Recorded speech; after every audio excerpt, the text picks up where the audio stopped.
everyone, so today we're doing problem 2 of the matrices lab.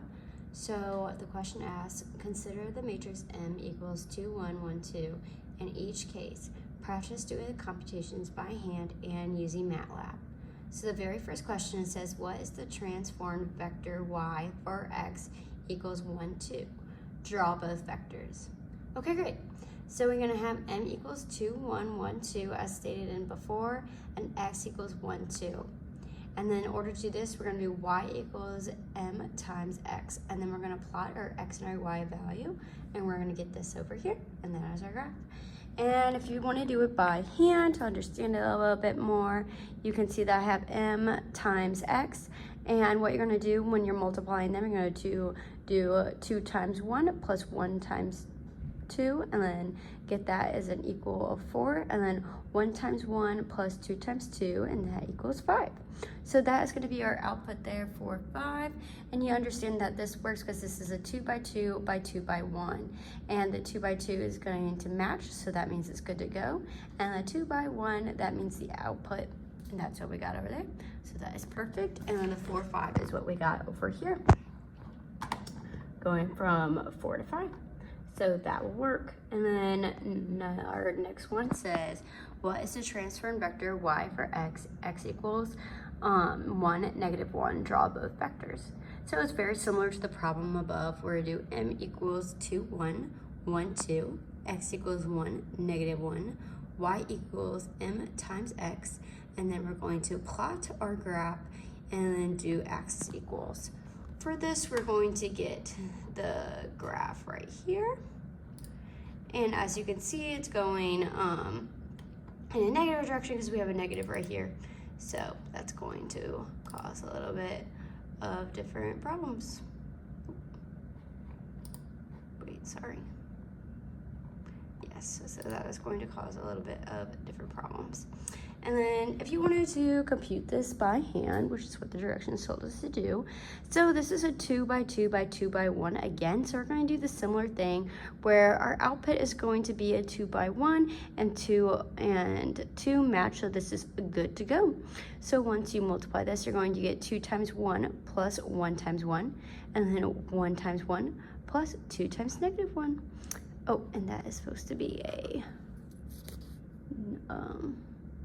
negative 1 right here. So this would actually be not 3, and this would be 2 plus minus 1, so that is going to be 1. So it's actually going to be 1, negative 1. And you can see that on the graph right there is a good representation of what it's going to look like. Okay. And then lastly for this part, we have what is the transformed vector y for x equals negative 3, negative 1.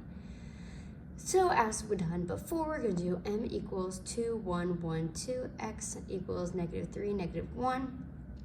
And this is also going to go, since there's 2 negatives here, what is going to happen is your slope is going to look like this.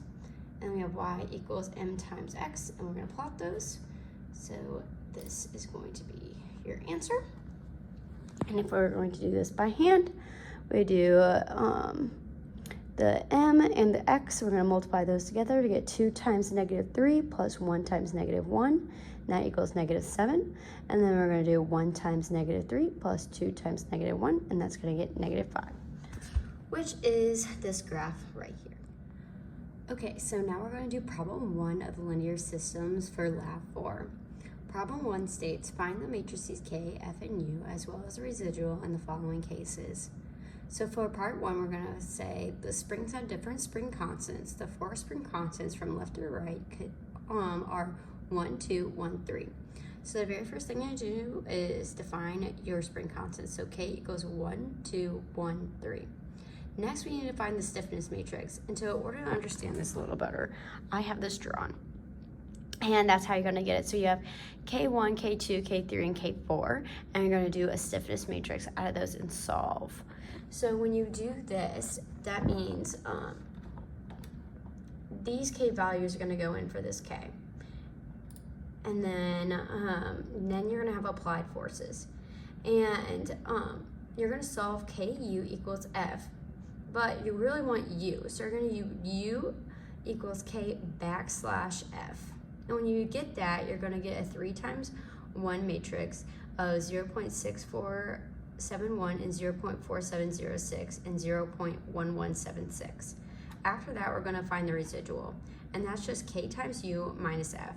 And that you're gonna get 10 to the negative 15th, and here are your values. And 10 to the negative 15th is just fine. Usually you wanna get 10 to the negative 16th, but this is fine. And then for part B, it's gonna say mass 1 is pulled to the left with the amplitude 1. Mass 3 is pulled to the right with the amplitude 2. So this means our F values change. So that's just what I'm gonna put in there first. So F equals negative 1, 0, 1. Our stiffness matrix stays the same, our spring constants stay the same, and then we're going to find U again. And that is going to be different, and it's going to be negative 0.5294 and negative 0.2941 and 0.1765. And then we're going to find the residual again, so K times U minus F.